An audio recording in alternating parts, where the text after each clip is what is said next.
So welcome everybody. Yesterday we did a little bit detour on probability, and we did a little bit of introduction into that probability topics.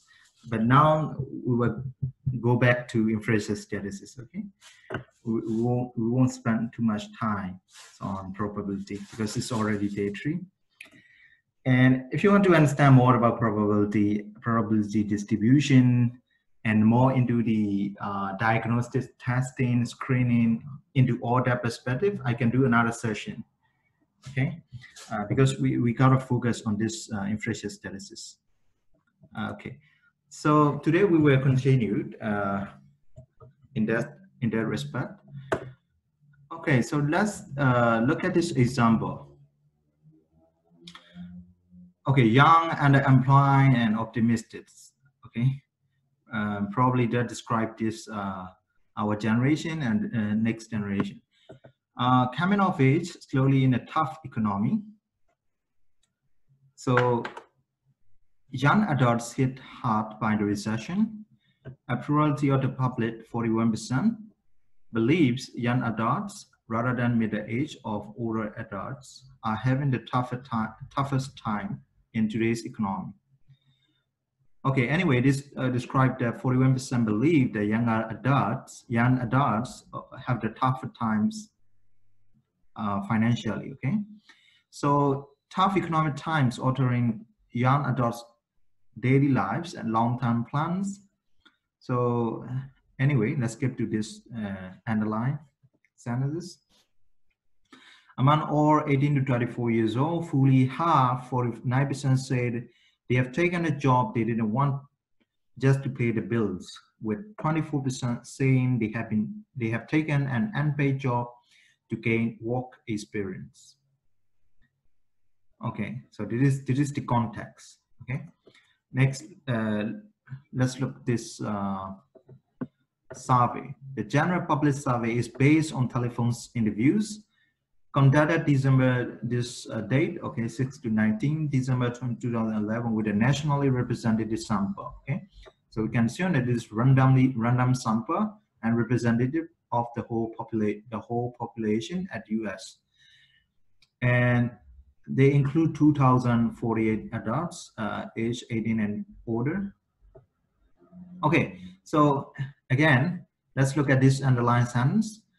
Marginal sampling error is plus or minus 2.9 percentage points for results based on the total sample and 4.4 percentage points for adults aged 18 to 24 at a 95% confidence interval. Okay. Okay, let's take a moment and consider what it means. What it means that we got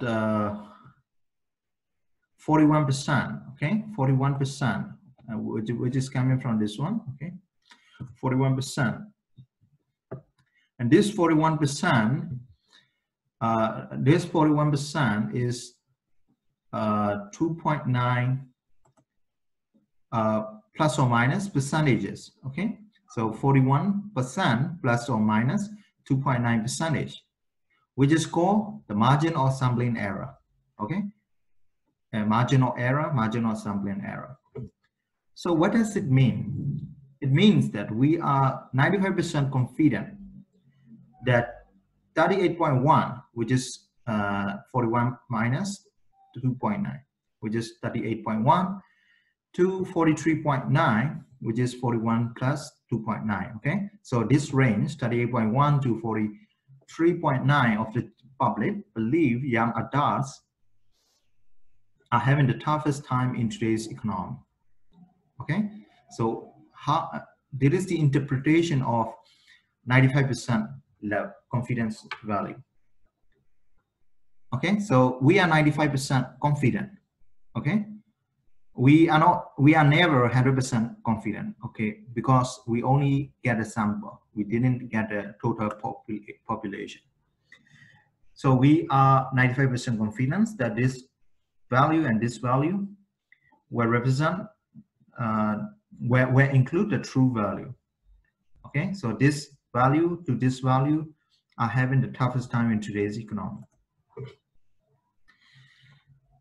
Again, another one is 49%, okay, which is a 4.4% of sampling marginal error, okay. And again, we are 95% confident that 44.6% to 53.4% of the young adults have taken a job they didn't want just to pay the bill. So this, in this slide, the key message is, this is how you interpret 95% confidence interval. Okay, let's take a moment and consider about population parameter. So this is, okay, this stick man is holding the percentage, which is the sample, okay, coming from the sample. And then we want to look at the population parameter, okay? We want population parameter, but what we get is sample, okay? Life is always like that. You never get what you want. So you have to work with what you have. So we have sample, so we calculate statistics. Say, in this case, is proportion, okay? And then we look at the, this is called a point estimate, okay? Because it is just a point, one value. So it is a point. And what do we estimate? We estimate population parameter. That's why it is called a point estimate, okay? Okay, so we got 41 and 49%, which can vary based on the sample, okay? So based on the other sample, how many samples you, okay. Say you did the experiment 3 times, okay? Sample 1 time, and so study 1, study 2, study 3. Based on the based on your sampling process, you will get a slightly different number. Slightly different number. It is called sampling variation, okay? This variation is because of the sampling process. It is not an error, it is just a variation. You will never get the same proportion every time you did, okay? You will never get it. It will slightly change. That is called the sampling variation.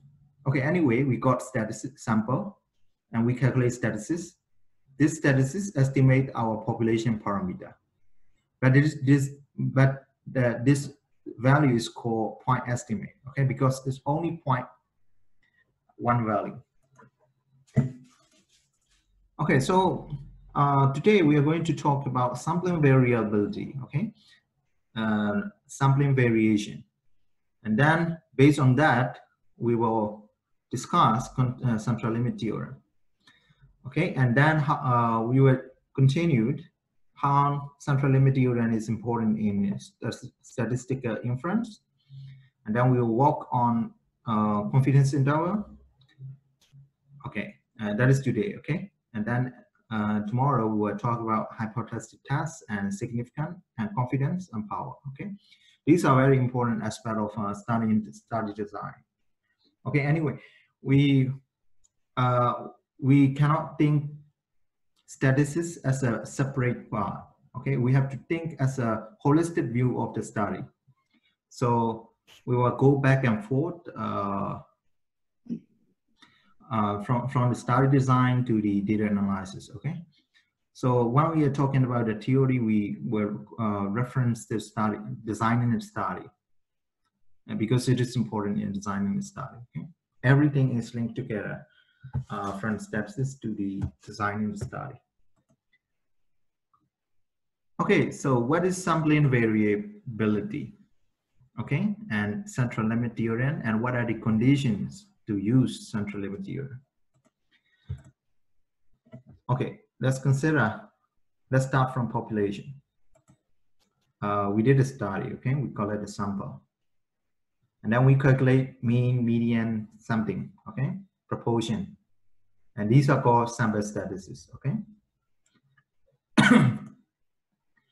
And we also did the same study, and we also do the same study another time, okay? Repeat the same study again. And we calculate the same statistics. Sample, okay.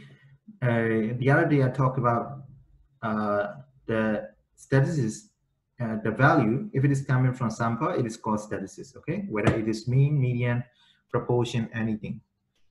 If it is coming from sample, it is called statistics. If it is coming from population, it's called parameter. Okay, anyway, and then we will repeat the same thing, okay, again and again. And this is called a sample distribution, okay? How your sample distribute. And then we got the statistics, and then when we look at the statistics, it's called a sampling distribution, okay? Slightly different terms, and they are not the same, okay? When you look at it, it is the plural now, okay? It is a singular now. So it means that we got several sample distribution, but we only got one sampling distribution, okay? Because we only have 1 point, okay? 1 point, 1 point, 1 point, and then we look at the distribution. Okay, let's go into detail, a little bit detail. We want to imagine we want to know the height of the women who are living in US, okay? So our population is N, which is the population size.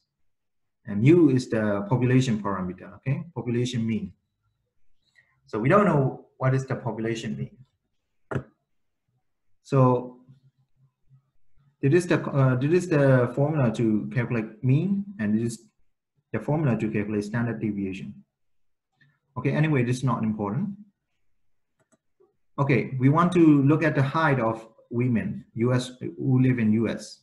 Okay, so what they did is they did a sampling, say from Alabama. So this is Alabama.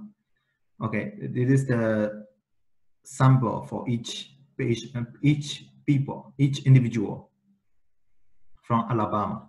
So so say we got 1,000 sample size from Alabama. At the same time, we continued.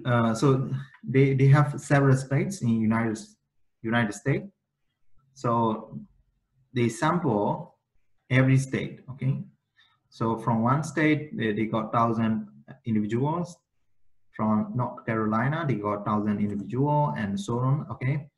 From Wyoming they got 1,000 individuals. And from each sample, they calculate sample statistics, okay, which is mean, okay, which is mean, because we are looking at height, which is a continuous numerical variable. So we look at mean, okay, mean for each sample across United States, okay, and then they look at the distribution, okay. We got mean from Alabama, mean of North Carolina, mean of Wyoming, and then these constitute as a sample, and then we look at its distribution. It is called sampling distribution, okay. When we did that, the sampling distribution, in the sampling distribution, mean, so look at this, okay. This mean is a small x bar, okay, which is the sample statistics. So this sample statistics approximate to the population statistics, population mean, okay. And standard deviation coming from sample less than the standard deviation of the total population. Okay, this is plausible, right? Because consider this. In US, they have around, okay, say 260 million people, the whole US, okay? But say for Alabama state, they have something like 5 million people. So which one will have more variability, okay?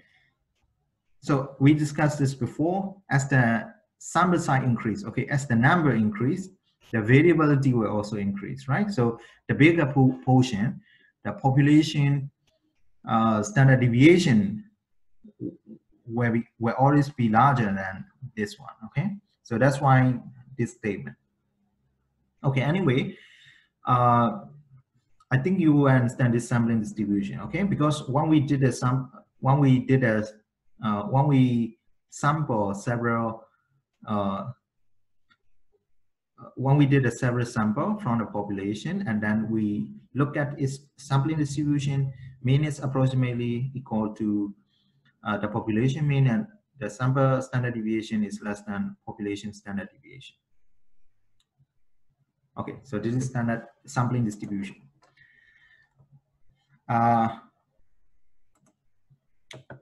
Okay, next, what I'm going to show you is here is a link, and I'm going to show this. I'm going to share this to the chat box.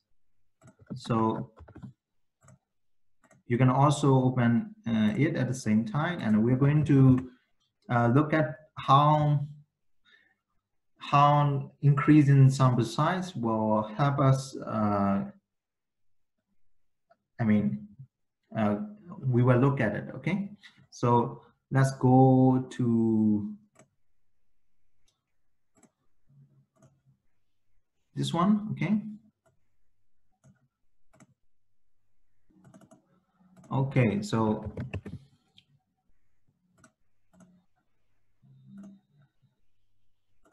this is like we did in Z-score. Okay, normally what is that? Okay, anyway, this is the central limit theorem for means. Okay, anyway, we will look at certain statistics. Okay. Okay, so here's before we continue, let's look at the parameter. This one is built in R. Okay, so if you know R very well, you can do something like this. So I think it is good for students as well as for teachers for learning statistics. Okay, it's quite easy. Anyway, we put mean at 0. Okay, and we leave. Okay, why don't we do this? Okay, mean 0 and standard deviation 20, and then we reduce it to sample size to 5. Okay, let's say 5. Okay, it's 5. And then number of sample, we will only look at 1. Okay, so here on the right side, we got 3 tabs. Okay, one population distribution. So which means that population is fairly normal. Okay, this is the bell-shaped curve. And then on second tab, look at this one. Okay, we got only 5 sample, right? 1, 2, 3, 4, 5 sample. It doesn't even give you a distribution, right?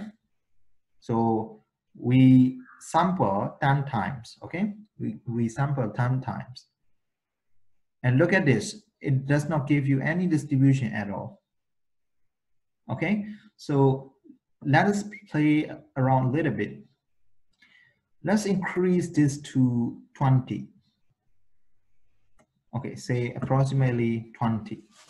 Okay, remember our population distribution is normal. Okay, our population distribution is normal. This is important. And then regarding our sample size for each sample, when we set at 5, it barely shows this distribution, right? So when we increase the sample size up to 100, you will see that it's starting to shape like a normal. Okay, that's why the sample size is important. Okay, let's say the limit is 500. We set it to 500 limits. Okay, so we did a lot of sampling, and so it takes time. Okay, let's wait a few more minutes. Anyway, if you look at each graph starting to look like the normal distribution. Okay. Okay. Anyway, I think we set it too far. So why don't we put 250? Okay. Anyway, okay.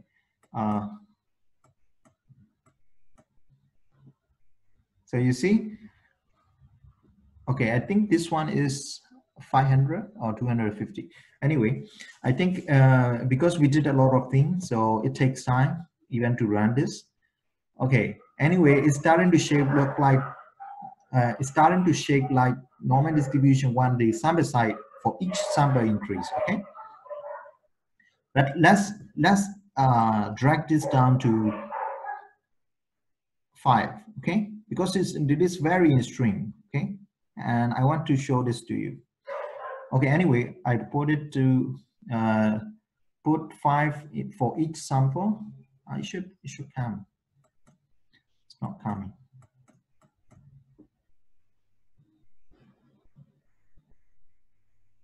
I don't think it is true at all. Okay, wait a minute.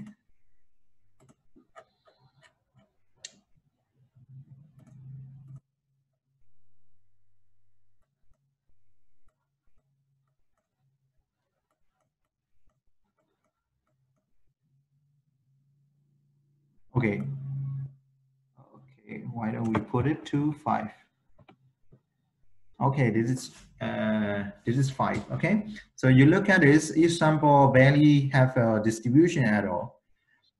Okay, but what we did is our population distribution is we only have one population. Okay, but what we will do is we will increase the number of sampling. Okay, let's do it 500 times. Okay, we will take 5 patients or 5 people at a time, and then we will do it 500 times. Okay. Okay, it's taking a little bit long. Anyway, you will see that this continue to 500. Okay, sample 500. So we did it. We did it 500 times, and when we look at the sampling distribution, okay. Okay, look at this. So this is coming from 500 distribution. Okay, 500 sample. So each coming from 500 samples. This is sampling distribution. The mean of the sampling distribution is 0.2, which is approximately to 0, right? Because we have the population distribution, right? Mean is 0.01 and standard deviation is 19.97.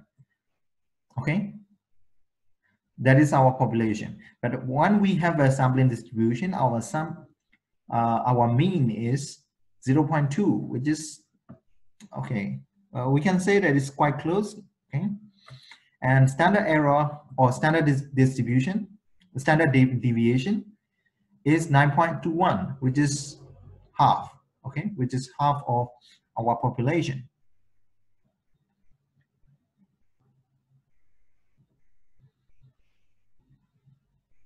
Okay, so this is I think this is, you can play around it and try to see how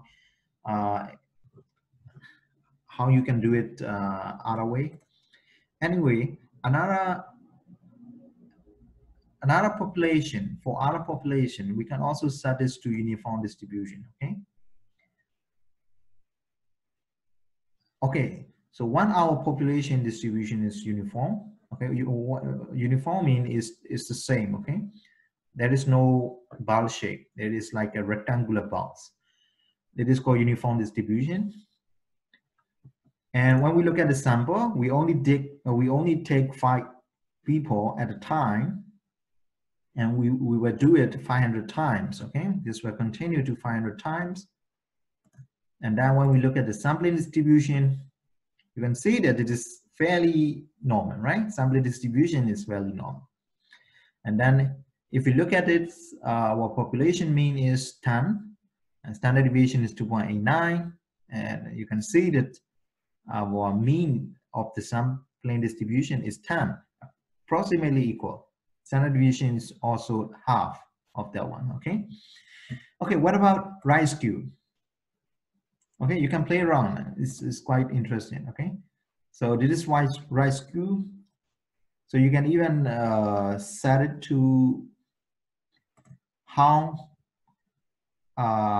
much you want the distribution to be screwed. Okay, so let's say we were do the extreme case. Okay, we want it very screwed, and then we were did the same 5 times. Okay, five. We take 5 people at a time and did it do it 500 times. And again, when you look at the population distribution, it's really screwed. Okay, really right screwed. But now it has become fairly normal, right? It is Q, but consider the population, it has become almost normal. Anyway, okay, so this is called the central limit theorem. Okay, anyway, we'll formally introduce you to central limit theorem, but this is how you can play visually with this applet. Okay, let's go back to the presentation. And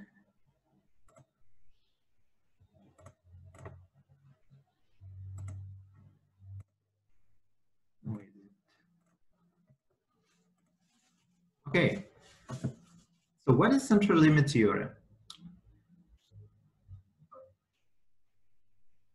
Central limit theorem states that the distribution of sample size, sample status is nearly normal, right?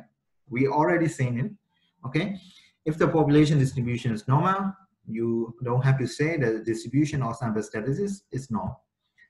Even if the population distribution is extremely skewed, the distribution of sample status is becoming close to normal, okay?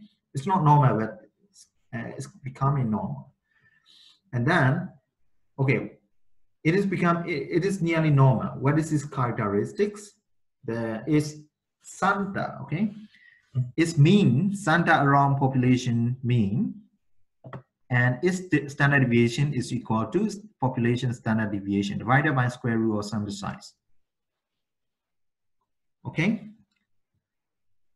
Anyway, looking at the applet, you can derive this why it has become the population standard deviation divided by square root of sample size. Okay, we say that earlier you see when we did a sampling distribution, and the population standard deviation is greater than the standard deviation of the sampling distribution, right? Because what we did, because it is equal to the standard deviation divided by square root of n.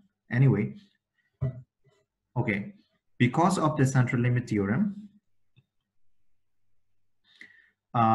when we have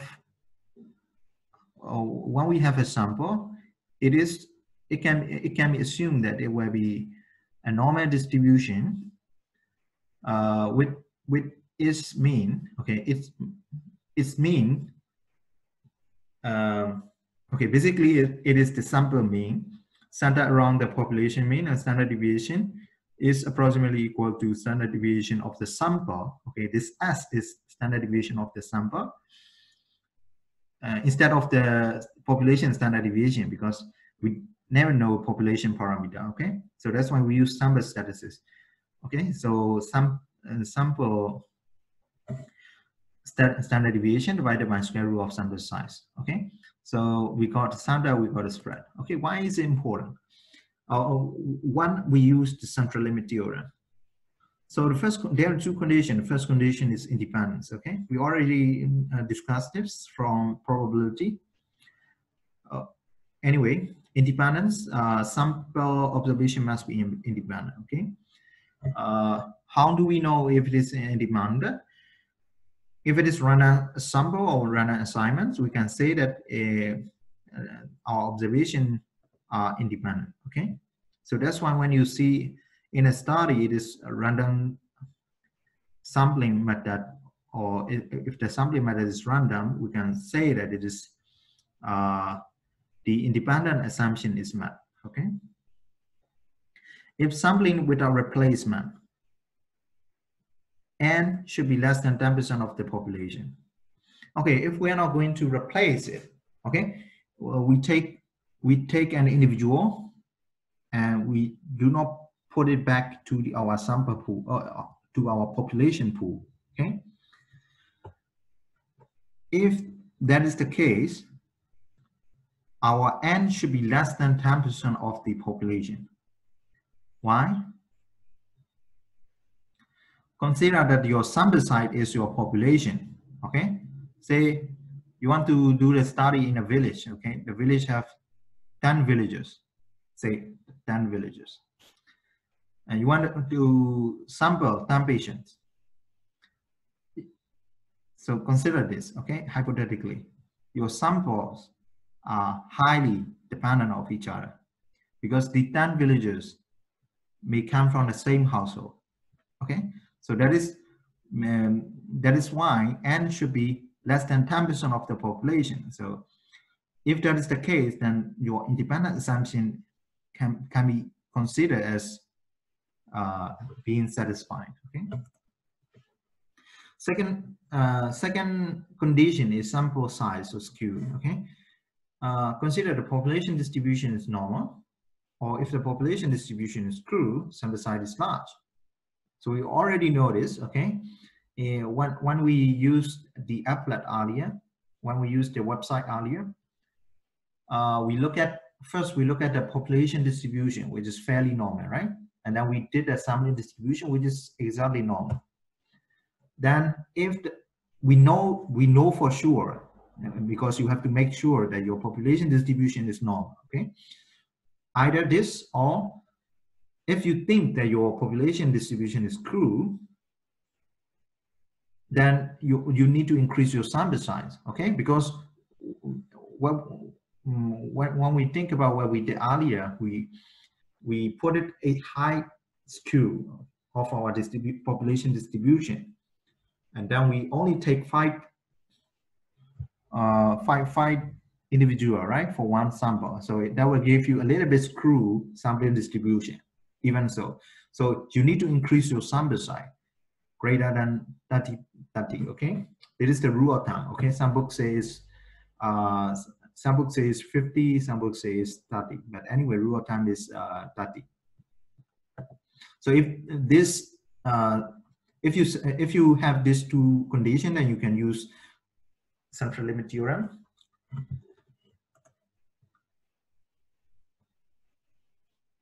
Okay, anyway, we have already talked about this, so moving on. So let's okay, this is what we talked about. One, our population distribution is really true, okay? This is right skew as we seen earlier. So we only have 10 patient, 10 individual in our sample, right? N is 10. So you can see that our population distribution mean and our sample mean are quite similar, but our standard deviation is quite different, right, from the population distribution. And even so, this is fairly normal, right? This is fairly normal. The rule of thumb should state that we need sample size more than 30, but even so, with 10, it is fairly normal. And when it close to 100 is nearly close to normal distribution now, okay? So this is how sample size increase the increase chance of being normal distribution. Okay, anyway, think about this, okay? Suppose you have a slightly skewed population distribution of annual incomes with mean 30,000, standard deviation 20,000, okay? Suppose you take a 10,000 random sample or from this population, sample size 625, which of the following is most likely to be the distribution of the means of these samples, okay? Okay, so I think take a moment, and because we already discussed to provide all inputs, okay? So take a moment here, okay? 1 minute, and then tell me which one is correct, okay? Okay, let's say this one is A, B, C, D, E, okay?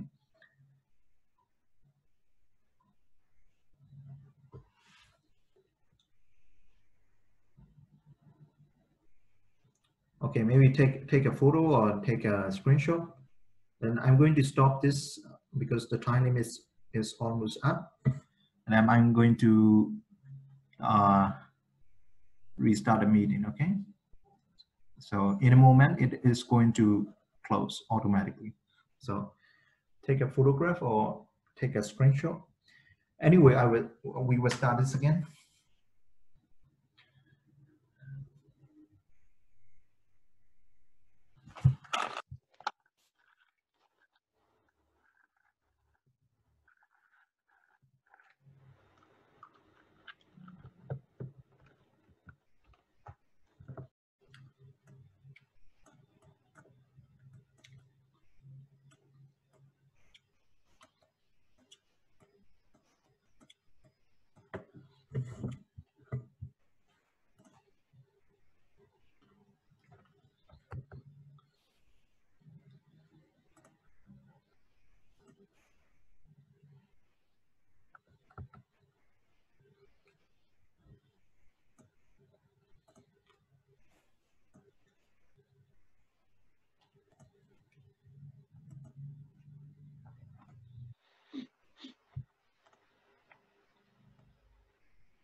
So which one will be the correct answer?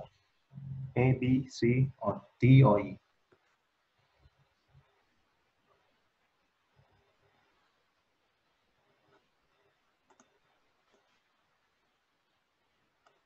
I'm not sure. Yes, correct. Might be C. Might be Yes, C. correct. Correct. You're correct. Okay, so let's look at this. It's given that we have a slightly rescue population.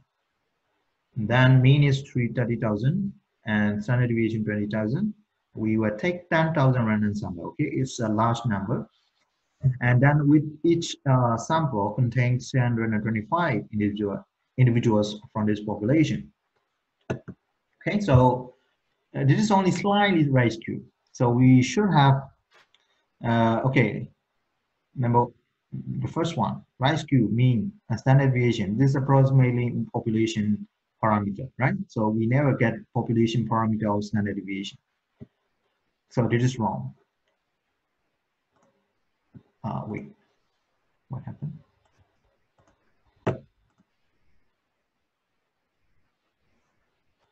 Okay, this is wrong. Okay, next, we got nearly normal, okay? So when we did 10,000 random sample and did a sampling distribution should be nearly normal, means standard deviation, still this is population parameter, so it's not right, okay? Okay, let's look at this one, okay? Let's look at this one. So nearly normal is correct. Mean is the population parameter, this is correct. Standard deviation is 2000 divided by square root of random sample. So which is wrong, right? Which is wrong. We need to divide it with the sample size, okay? Or for each sample. Okay, and this is lab skew, so this is also wrong. So the correct answer is C, okay? So do you have any questions at this point? Okay, so let's move forward. So let's let's take a moment here and try to look at how to use central limit theorem. So this is fairly practical. Suppose your iPod or your iPhone, okay, or your phone. Say your phone has 3,000 songs, okay. You have a long list of songs, and the histogram below shows the distribution of the lengths of these songs, okay. So this is the histogram for the length of these songs. So we also know that for this iPod, iPhone, anything, okay, the mean length is 3.4. So this is the sample, okay. So from this sample, we got a mean length, which is 3.45 minutes. And standard deviation is 1.63 minutes, okay? And they want you to calculate the probability that a randomly selected long song lasts more than 5 minutes. Okay, so we got a distribution for the length of songs in your phone, and then what would be the probability, okay, that when we collect the randomly song lasts more than 5 minutes. Okay, so here in order to simplify this, let's take a moment and think this through. Okay, this is the probability. So again, we can take this as a proportion. Okay, we can say this is a proportion. Okay, what is the proportion? Should be a binary variable. Okay, based on our week one, should when you want to do a frequency tabulation, which is a proportion, okay, you need a binary variable. So we need to categorize the song into that which is more than 5 minutes, and that the songs that last less than 5 minutes. Okay, so this is approximately 5. So we need to make a line, and everything above this we will take it. Okay, we will say this is 1, this is 0. Okay, and then we will make a frequency tabulation. Okay, we will count how many songs are above 5 minutes. Okay, and then how many songs, okay, and then divided by a total number. Okay, okay, we will say this is 8, and then we will say this is n. We got total number is 3,000. Okay, 3,000 songs. Okay, so and we gotta calculate how many songs are above 5 minutes. Okay, so this is the idea. Okay, so let's go on. So we will take everything above 5 minutes. Okay, so approximately we can say that, okay, this bar is 350, this bar is 200, 25, 25, and then we sum everything and then divided by total number. Okay, this is how you calculate the probability. Okay, don't confuse when the question is talking about probability. It's the same as proportion. Okay, but you need to interpret it in terms of probability. Okay, not as a proportion, but the calculation is the same. Okay, so we can say that, okay, when we got a randomly selected song, we got a 17% more likely that this song will last 5 minutes. Okay, so anyway, this is how you calculate this. Okay, thinking of the probability lesson we discussed yesterday. Okay, let's take another example using the same song. Okay, and say we are going to go on a trip. Okay, to visit your parents, and the drive is 6 hours, and then you make a random playlist of 100 songs. Okay, you did a shuffle with 100 songs, and what is the probability that my playlist lasts the entire drive? Okay, so you got a rundown, okay, which is independent of each song. It's like you didn't pick anything from alphabetically order or from the order by the length of the song. Okay, you just make a random playlist, and then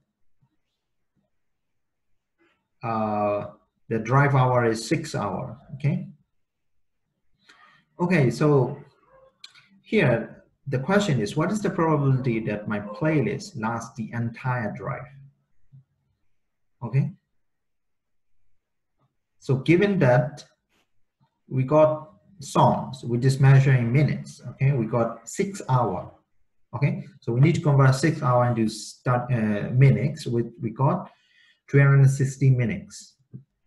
What we want is we want we got 10 sound, and 10 sound, the probability should be more than 360 minutes.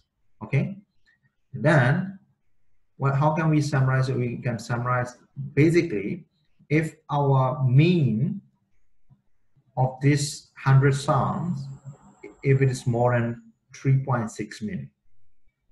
Okay, if the mean is 3.6, more than 3.6 minutes, then there is a high chance that our playlist will be more than 360 minutes. That is the idea. Okay, so how do we find this probability of this mean greater than 3.6? Okay, so let's anyway, first we need to look at the mean and standard deviation, okay, of this one. So what we got is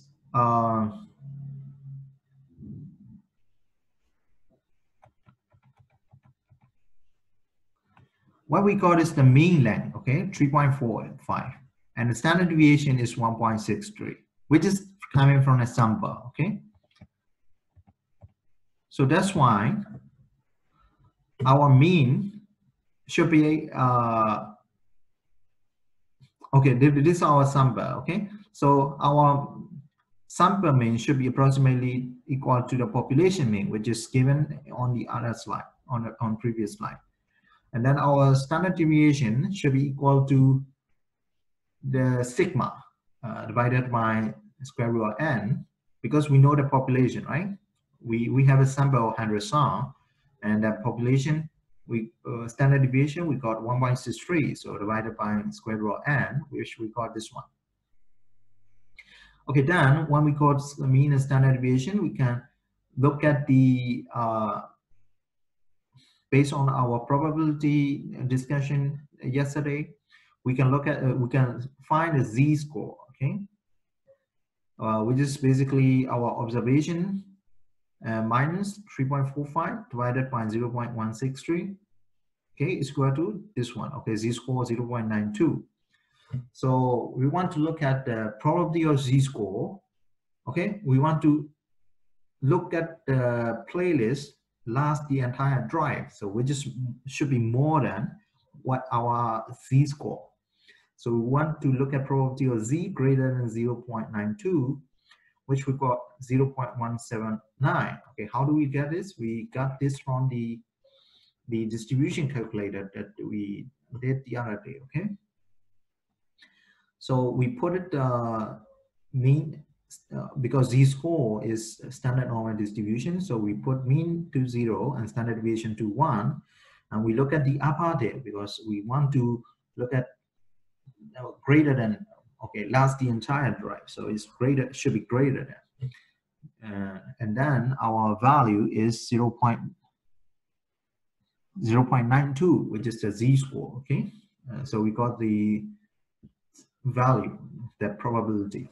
Okay, so the probability is the probability that the playlist lasts the entire drive is 70.9% based on our population and this random playlist. Okay. Okay, so this is an example to for central limit theorem. Okay.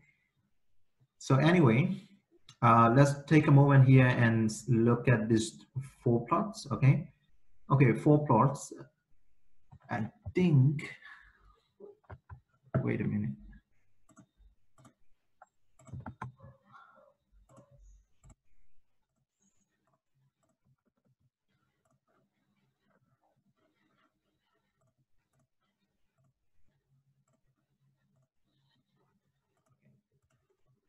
Okay, this is correct. Okay, so we have 4 plots. Look at this one, the first one. Okay, we got population parameter, mean 10 and standard deviation 7. Okay, this is population parameter. So plot A and plot B and plot C is sampling distribution. Okay, so we need to match each. Okay, so basically one is distribution for a population. So this one is for this one is this one. Okay. Next, look at this second single random sample. Okay, single random sample or 100 observation from this population. So think about this.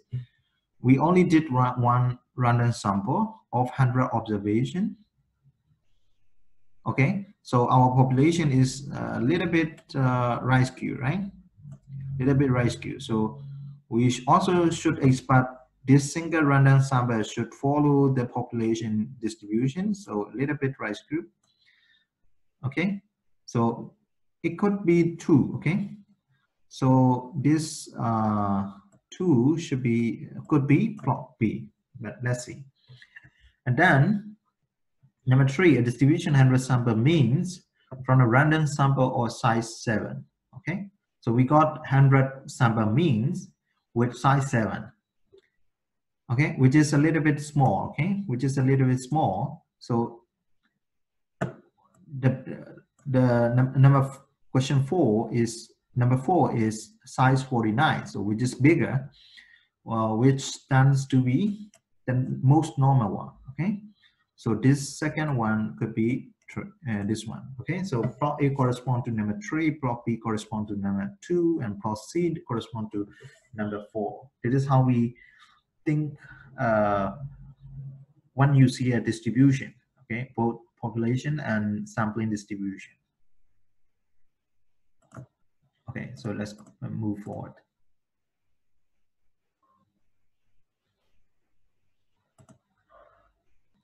Okay, so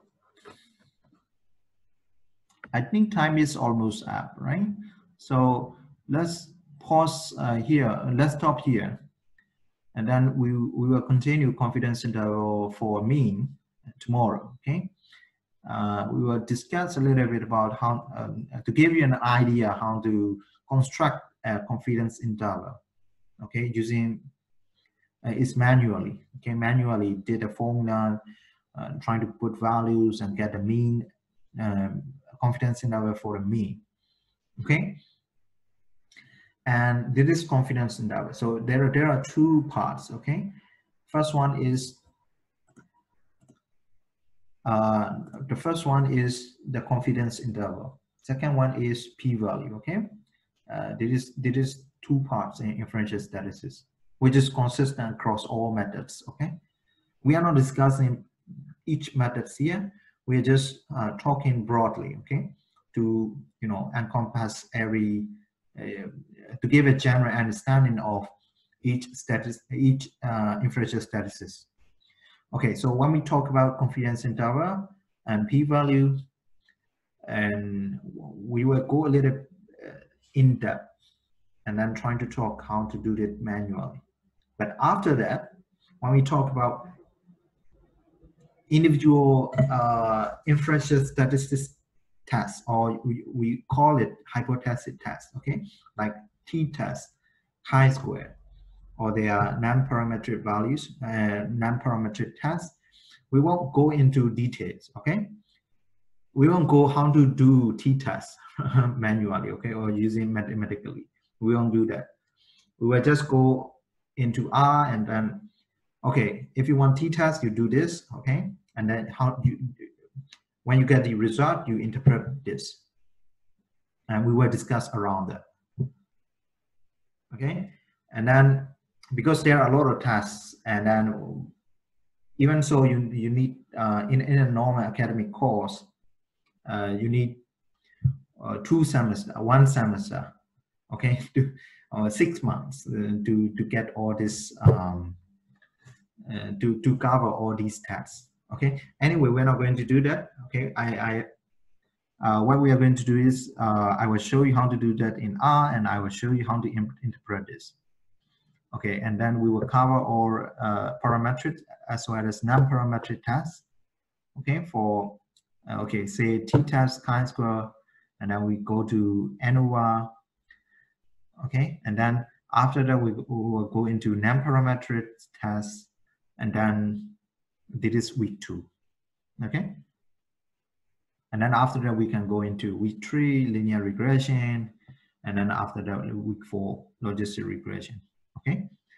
So I think after this, you will get a pretty much good idea of inferential statistics and how to interpret the value. And when you read a scientific paper, and then you will know that, okay, it is the correct statistical test for the variable or not. Okay. And then you will understand the study design correspond to the data analysis on the statistical task they choose is the correct one for the study design or not. Okay. Okay. Anyway, we will stop this here and then see you tomorrow. Okay. Good night. If you have any question, just message me or comment on the Facebook group. Okay. Okay, anyway, thank you very much for everyone. And